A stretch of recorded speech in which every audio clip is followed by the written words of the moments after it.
Hi, my name is Debra Brehmer, and I'm in Madrid, Spain for the month of November as part of the Rooster GNN Artist Residency. I'm a writer from Milwaukee, Wisconsin, and I'm here to research Diego Velazquez's most famous painting, Las Meninas.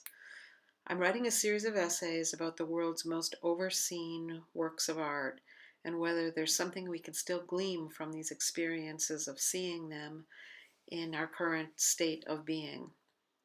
So I've been getting to know Madrid a little bit, and then I've also been going to the Prado Museum every day, or at least every other day, and joining the crowds in front of this famous painting.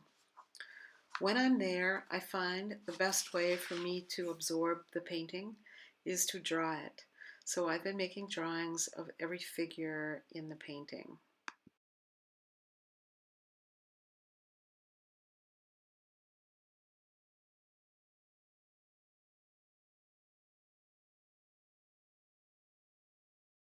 I didn't realize it until I got here that Picasso did the same thing.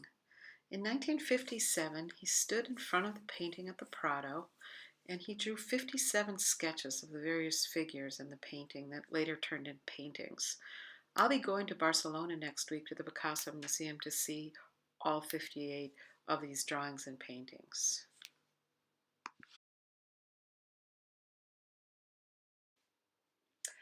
This is my local barista from the corner restaurant where I go every day to write.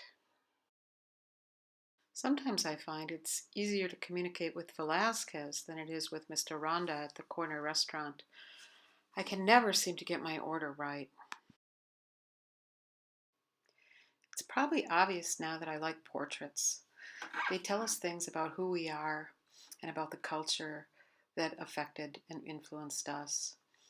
And they tell us about who we are now and who we hope to be.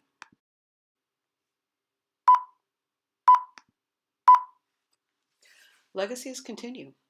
150 years after Las Meninas, Goya paints a portrait of King Charles IV and his family. He borrows the language of Velazquez with a stretched canvas visible on the left side and his own image pushed into the background corner. In Goya's portrait, the royal family glitters and stands formally. What I like best is the large, deep shadow cast from the towering canvas and unseen light source on the left. That shadow is what one generation leaves behind for the next. It feels like a bow to Velazquez. The best thing about portraits is they are always both universal and specific. They are about the general conditions of what it feels like to be human, which doesn't change. And they are about the specifics of a time and place where generations must figure out how to live on this planet. Picasso knew that the best way to make contact with history was to use the language of his own time. This is how a painting fully lives in the present. Picasso's translations actually help us see Las Meninas in fresh ways. This is what I hope to do in my essay. I won't be finishing this project for a while, but I do have another essay about Manet's famous painting, Olympia, in a book that will be released December 1st. I hope you will check it out.